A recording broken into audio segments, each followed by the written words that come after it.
안녕하세요. 저는 힘든 시간을 보내면서 혼자 견디기 버거워서 따뜻한 위로와 응원이 너무 절실해서 이렇게 용기를 냈습니다. 다들 슬프고 힘든 일을 겪으면서 보내시는 분들도 많으시겠지만 저 또한 약한 사람이라 주변의 관심과 응원이 필요합니다. 따뜻한 격려의 마음이라도 부탁하고자 사연을 보내게 됐습니다. 들어주시면서 저에게 용기를 꼭 주셨으면 좋겠습니다. 저는 결혼을 약속한 남자친구가 있었습니다.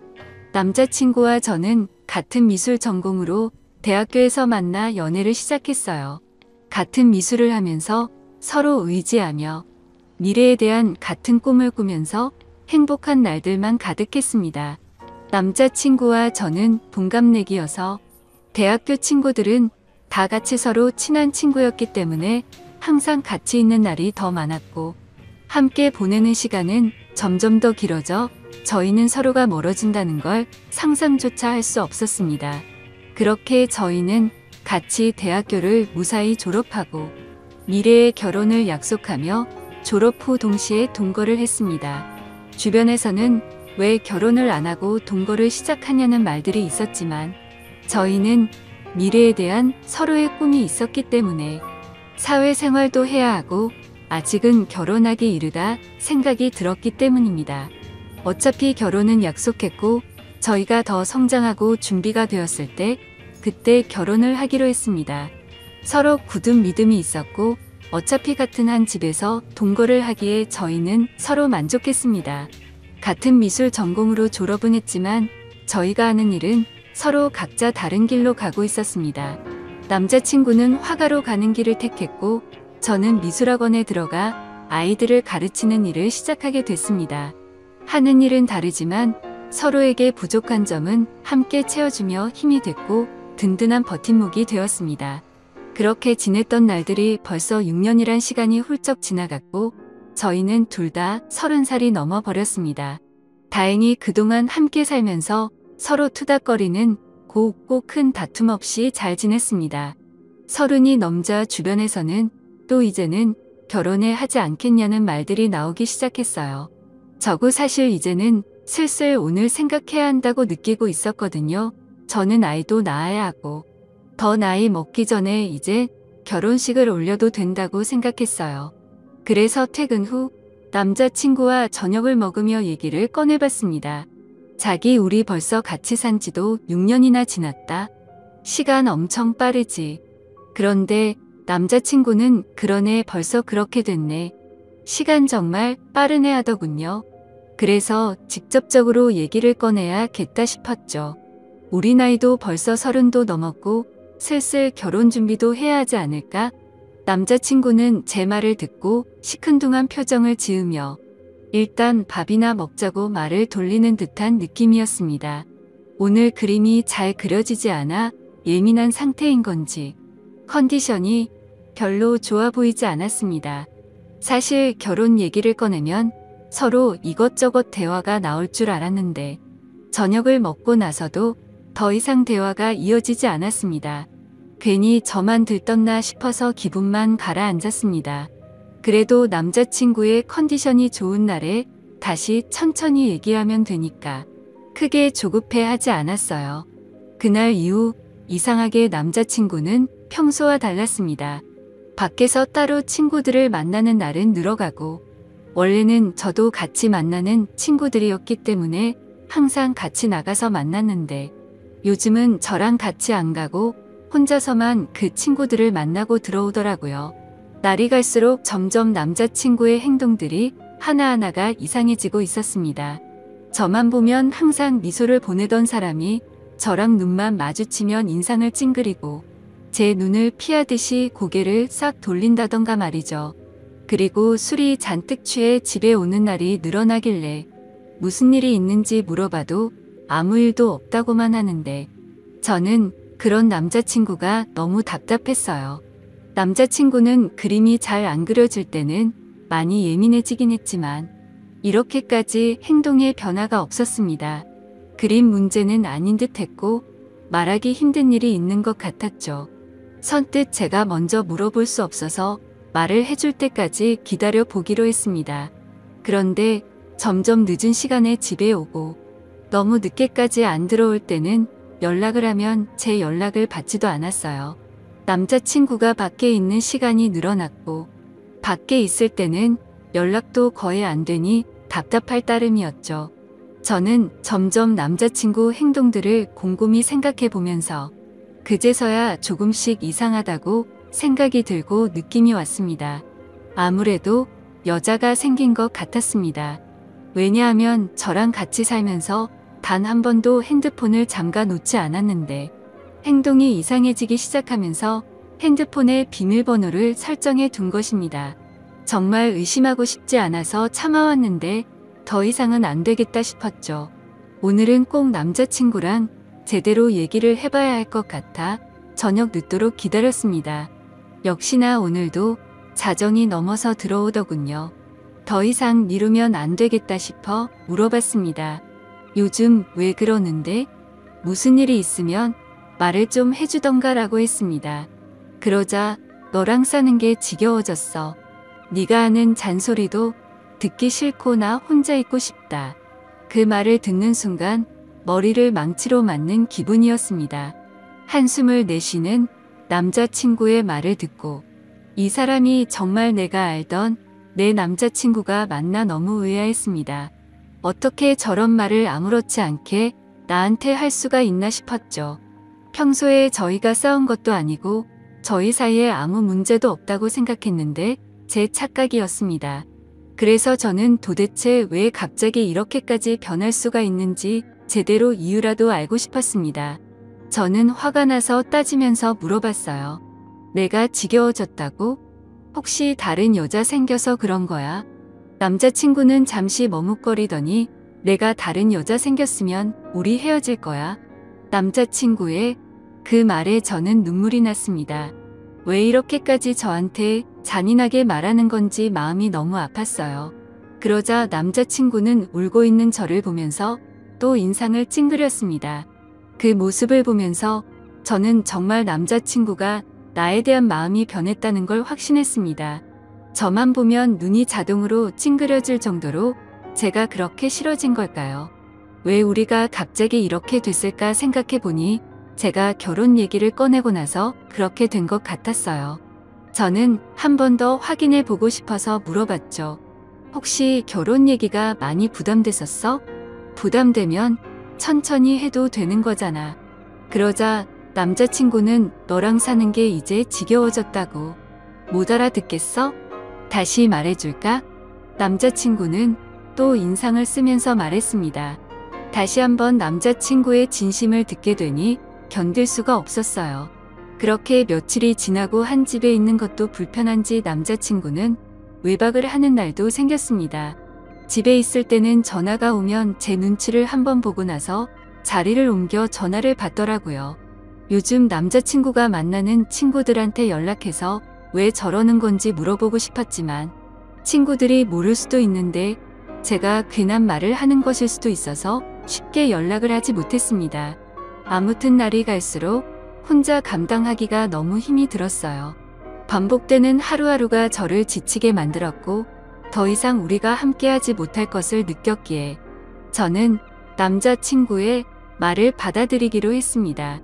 함께 사는 집의 보증금은 반반 나누어서 했기 때문에 남자친구가 집이 정리되면 돈을 보내주기로 했습니다.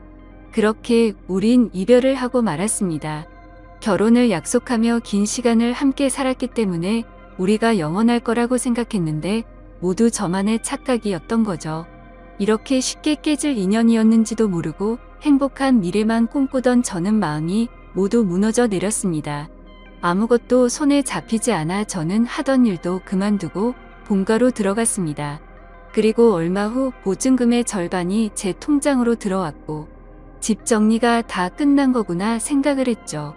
남자친구와의 긴 추억이 모두 끝나버린 기분이 들었습니다. 몇 날 며칠을 얼마나 울면서 지냈는지 모릅니다. 함께 6년이란 시간 동안 울고 웃으며 부부처럼 살았는데 한순간에 이렇게 끝날 거라고는 상상조차 하지 못했으니깐요. 그냥 혼인신고만 안 했지 이런 게 이혼이구나 싶었습니다. 남자친구는 아무래도 저랑 살면서 법적으로 결혼까지는 생각하지를 않았구나란 생각이 들었죠. 그래도 남자친구의 마음을 이해는 갔습니다. 살면서 누구나 변할 수는 있다고 생각했으니까요. 그렇게 제 스스로를 위로도 해보고 또 울고 그리워하고 한동안은 그렇게 아무것도 하지 못하면서 반복되는 날들을 보냈습니다. 부모님도 그런 저를 너무 걱정하시고 저도 더 이상 이렇게 지내면 안 될 것 같았죠. 그래서 마음을 다잡고 다른 사람들도 만나며 천천히 앞으로 나아가고 있었습니다. 그렇게 몇 개월이 지나고 시간이 참 빨리 흐르는 듯한 느낌이었습니다. 대학교 친구들은 저랑 남자친구 모두 같은 친구들이었기 때문에 그동안 연락을 못하고 지냈지만 저는 이제 신경 쓰지 않으려고 노력하며 다시 친구들에게 연락을 했습니다. 저희가 헤어진 것을 알기 때문에 아마 친구들도 서로의 친구다 보니 먼저 저에게 연락하기 힘들다는 것을 알기 때문에 기다려준 친구들에게 너무 미안하고 고마웠습니다. 역시 친구들은 예전처럼 저를 반갑게 맞이해 주었습니다. 그러다 한 친구가 헤어진 남자친구의 소식을 알고 있냐면서 요즘 작품 개인전을 열고 있다면서 잘 지내는 것 같다면서 얘기를 해주더라고요. 사실 많이 궁금해하며 지냈습니다. 그림은 계속 그리는지 나 말고 딴 여자를 만나서 결혼을 했는지 말이죠. 믿고 원망하면서도 항상 궁금했으니까요.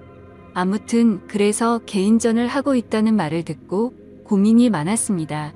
어떤 그림을 그렸을지 단순한 궁금증인지 내가 아직 미련을 못 버리고 그를 그리워하는 건지 제 마음을 확인해 보고 싶었습니다.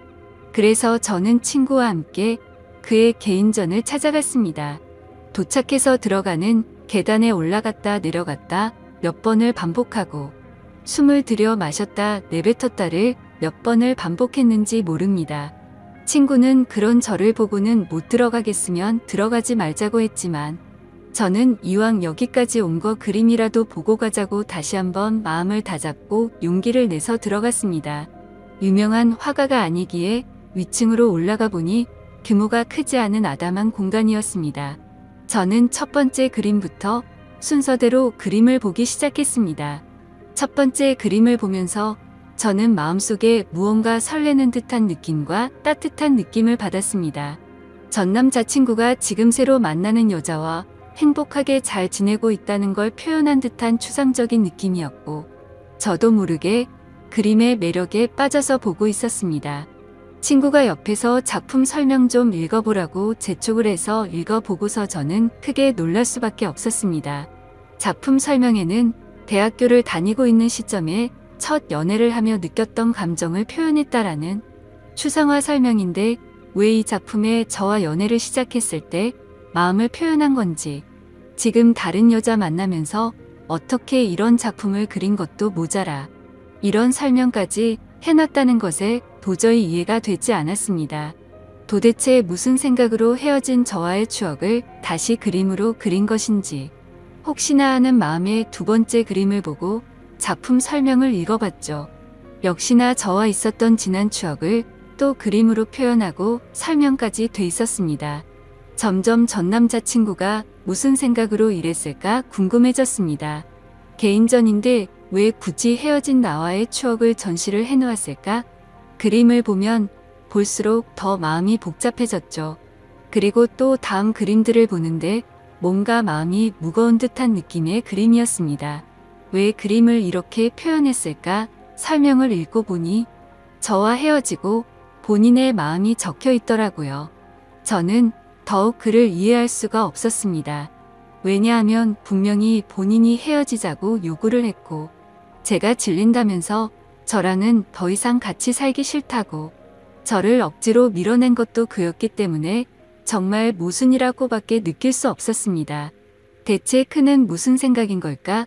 왜 이런 그림을 그리고 왜 나와의 일을 표현했고 설명까지 내가 그림들을 봐주기를 원했던 건지 이걸 보고 나보고 대체 무슨 생각을 하라는 건지 머릿속이 점점 복잡해져만 갔습니다.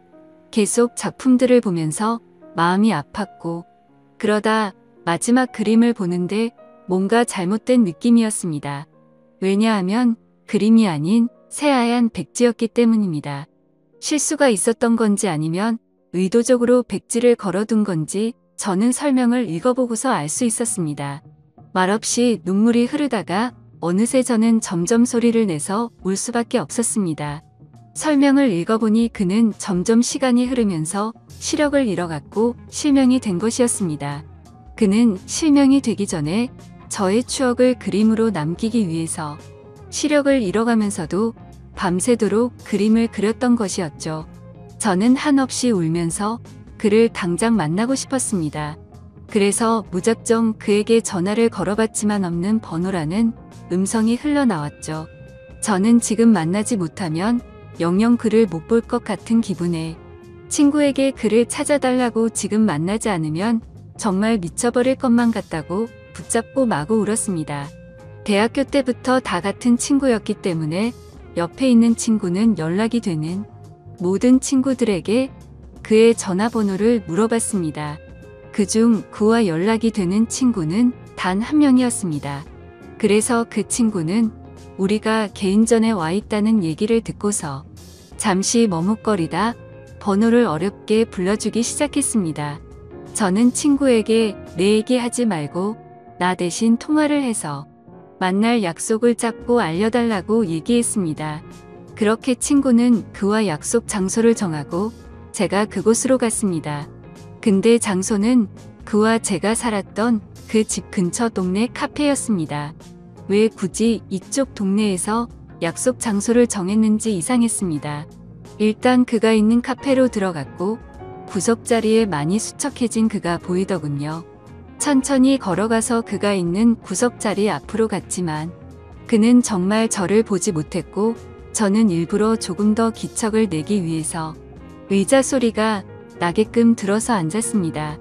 그러자 그는 제가 아닌 약속을 잡은 제 친구인 줄 알고 인사를 건네기 시작했어요. 그가 말을 하는데 저는 계속 눈물이 나와 마음이 너무 아팠습니다. 이제 내가 앞에 있어도 전혀 알아보지 못한다는 것이 너무 슬펐습니다. 저는 그에게 친구가 아닌 저라고 사실대로 밝혔고 그는 너무 놀라 갑자기 일어나서 나가려고 하는데 제가 붙잡아서 다시 의자에 앉았습니다. 그는 생각지도 못했다는 듯 당황을 했고 저도 마음을 추스리고 천천히 말을 이어갔습니다. 저는 그의 개인전에 다녀온 것을 말했고 그는 참고 참다가 눈물이 한 방울 흘러내리더군요. 저는 아직 그의 마음을 알 수 없었기 때문에 제가 궁금했던 걸 단도직입적으로 물어봤습니다. 어쩌다 멀쩡했던 눈이 왜 갑자기 실명이 됐고 나 싫다고 다른 여자한테 가서 잘 만나고 있을 텐데 왜 헤어진 나와의 추억을 그림까지 그리고 개인전까지 열어서 그림을 전시했는지 이해할 수 없으니 설명해 달라고 말했습니다. 그는 잠시 주춤거리며 입을 떼기 시작했습니다.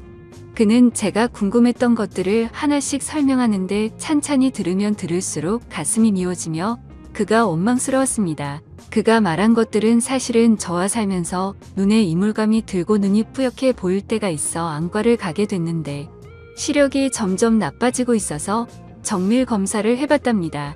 검사 결과 눈이 점점 실명이 되고 있었다고 말을 들었다고 하네요. 수술조차 할 수 없을 정도로 진행이 빠르게 되고 있던 시점에 제가 결혼 얘기를 꺼내었고 그때부터 그는 자기는 곧 실명이 될 텐데 저랑 결혼까지 하면 제가 그의 옆에서 얼마나 고생을 할지 뻔히 보여서 결혼 얘기에 그렇게 반응을 한 것이라고 말해주더군요. 그리고 저를 볼 때마다 눈을 찡그렸던 건 제가 싫어서 그런 게 아니었고 앞이 잘 보이지 않아 저를 조금이라도 더 자세히 보려고 눈을 찡그리면서까지 제 얼굴을 봤던 것이었죠. 그리고 그는 저 말고는 다른 여자는 생각도 해본 적이 없기 때문에 당연히 다른 여자를 만난 적은 없었다고 하네요.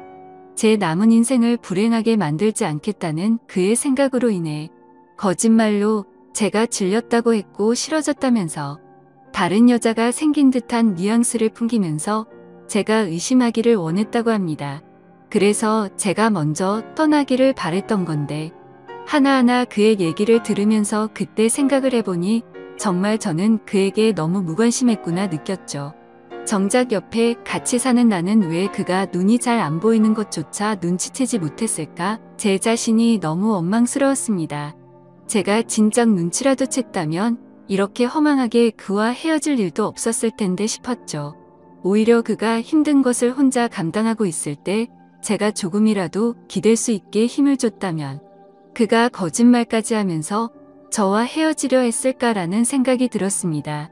그의 마음을 헤아려 보니 그가 혼자 얼마나 힘들었을까라는 생각에 가슴이 너무 아팠습니다. 그는 설명하는 내내 눈물이 마르지 않았고 저도 중간중간에 말하고 싶은 걸 최대한 참고 눈물을 흘리며 듣고 있을 수밖에 없었습니다. 그의 얘기를 다 듣고 나서 저는 그에게 시력을 잃고 우리가 헤어지면 내가 혼자 행복하게 살 수 있을 거라고 생각했어 라고 묻자 그는 눈이 보이지 않는 남편 말고 평범하고 건강한 남자 만나서 아이 낳고 행복해 살기를 바랬어 라고 울먹이는 듯한 말투로 겨우 대답을 하더군요. 저는 그 말을 듣자 맞아 그의 진심이 무엇이었는지 왜 그때 그가 딴 여자가 생긴 것처럼 말하고 저를 그렇게까지 밀어냈는지 이제야 그의 마음을 알게 됐습니다. 그는 정말 나를 진심으로 사랑했고 본인보다 나를 먼저 생각한 사람이었다는 걸 왜 저는 그때 제대로 알지 못했을까요? 다시 한번 마음을 추스르고 왜 이 동네에서 약속을 잡은 건지 물어봤습니다. 그는 사실 저와 함께 살던 그 집에서 제가 나간 이후로 쭉 혼자서 살고 있다고 했어요. 알고 보니 집을 정리한 것처럼 저에게 돈을 보낸 것이었고 그는 혼자 저의 추억이 있는 그 집을 떠나지 못했다고 했습니다. 저도 그와 헤어지고 많이 힘들었다고 생각했는데 그는 제 흔적이 있는 집에서 혼자서 얼마나 외롭고 슬펐을지 가늠조차 되지가 않더라고요. 모든 것을 혼자 짊어지려고 하는 그가 믿고 원망스러웠지만 저를 위한다는 마음에 버렸던 일이었기에 그를 미워할 수도 없었습니다. 저는 그 집에 가보고 싶다고 말하자 그는 가방에서 접이식 지팡이를 꺼내더니 먼저 앞장을 섰습니다. 그런 모습이 너무 낯선 모습이었지만 저는 결코 내색할 수가 없었습니다. 익숙하게 그는 집으로 도착했고 같이 들어갔습니다. 들어가서 그동안 변한 것이 거의 없는 모습에 조금 놀랐습니다. 대부분은 거의 그대로였지만 눈이 보이지 않아서 자신이 잘 다닐 수 있도록 하고 손이 잘 닿는 곳으로 위치를 조금 바꿨다고 하더군요. 그동안 이 집에서 혼자 보이지도 않는 눈으로 지냈다는 것이 믿기지 않았어요. 하나씩 알게 될수록 너무 마음이 아파왔고 제가 계속 옆에 있었더라면 잘 챙겨줄 수 있었을 텐데 속상한 마음뿐이었습니다. 그는 보는 것처럼 이젠 제법 익숙해져서 지내는데 불편함이 크게 없다며 걱정하지 말라고 스스로 잘 해내고 있으니 저보고 이제 걱정하지 말고 좋은 사람 만나서 잘 지내라고 말하더군요. 그 말을 듣고 저는 화가 나서 말했습니다. 내가 진작에 알았더라면 무슨 일이 있어도 자기 곁에서 안 떠났을 거야. 이제 다 알게 된 이상 난 절대로 아무데도 안 가라고 소리쳤습니다. 그는 말도 안 된다며 앞으로 살 날이 얼마나 긴데 대체 왜 사서 고생을 하냐고 절대 그러면 안 된다고 자기 옆에 있으면 지치고 불행할 거라며 반대하더군요. 하지만 저는 절대 내 생각 변하지 않으니 설득하지 말라고 못을 박았고 저는 그날 이후 제게 필요한 것을 챙겨서 매일매일 그의 집으로 갔습니다. 그가 조금이나마 불편하지 않게끔 제가 할 수 있는 것들을 찾아서 하고 밥도 같이 먹고 차도 마시며 대화하는 시간들을 많이 가졌습니다. 그는 처음에 오지 말라며 저를 밀어냈지만 저는 이번만큼은 제 의지대로 밀어붙였습니다. 그렇게 매일 같이 보내는 시간이 길어지며 저는 궁금한 것이 생각나서 물어봤습니다. 근데 개인전 열었을 때 마지막에 왜 백지를 걸어둔 거야? 라고 물어보자 내가 시력을 점점 잃어가면서 그날 딱 아무것도 보이지 않았어. 그래서 붓을 잡고 아무것도 그릴 수가 없었거든. 그 말을 듣고 그때 그의 심정이 어땠을지 생각하면서 정말 마음이 아파서 눈물이 나올 것 같았습니다. 하지만 이제는 그의 앞에서 약한 모습과 우는 모습을 느끼게 해주고 싶지 않았습니다. 저는 그래서 억지로 눈물을 참고 대화를 이어나갔어요. 이제야 모든 일들의 수수께끼가 다 풀렸고 저는 앞으로의 일들만 생각하기로 했습니다. 저는 그의 옆에 읽기로 마음을 먹었고 그가 마음의 문을 열 수 있도록 제 마음을 매일 표현했습니다. 그가 없는 생활에 저는 아무런 의미가 없는 것을 알기 때문에 더욱 더 그 옆에서 붙어 지냈습니다. 그러자 그도 더 이상 자기가 밀어낸다고 해서 제가 밀어질 것도 아니란 걸 깨닫고 저와 함께하기로 했습니다. 서로 마음이 변해서 헤어진 것도 아니고 우리는 아직까지도 서로를 그리워하며 사랑한다는 걸 잘 알았기 때문에 다시 시작하기로 했습니다. 저는 더 늦기 전에 그와 결혼식부터 올리고 싶어서 그를 설득하고 주변 친구들에게 도움을 받아 결혼식을 진행하기로 했습니다. 그렇게 우리는 서로 부부가 되었고 서로에게 더 의지하며 좋은 일도 함께하고 혹시나 불행이 찾아와도 함께 그 불행을 맞이하며 이겨내자고 굳게 약속했습니다. 그동안의 힘든 시간들이 무색했을 정도로 저와 남편은 하루하루 정말 행복하게 지냈습니다. 남편과 문화센터도 함께 다니면서 남편이 배우고 있는 점자를 저도 함께 배웠고 그를 더 이해하고 배려해야겠다는 마음도 들었습니다. 하지만 남편은 더 강해지려고 노력했고 저도 제 스스로 더 마음이 단단해지려고 노력했습니다. 물론 쉬운 결정도 아니고 앞으로 아기가 생기면 더 힘들 일도 많아지겠지만 서로가 함께 한다는 것만으로도 앞으로의 일이 걱정보다는 설렘으로 다가왔고 긍정적으로 더 노력해서 우리가 아기와 행복해질 수 있도록 해야겠다 싶었죠. 그리고 남편은 앞으로 좋은 아빠가 되겠다며 행복한 미소로 그는 약속해 주었습니다. 나중에 태어날 우리 아기와 새 식구 앞으로 행복하게 잘 살도록 하겠습니다. 제 사연을 읽어주셔서 감사드립니다.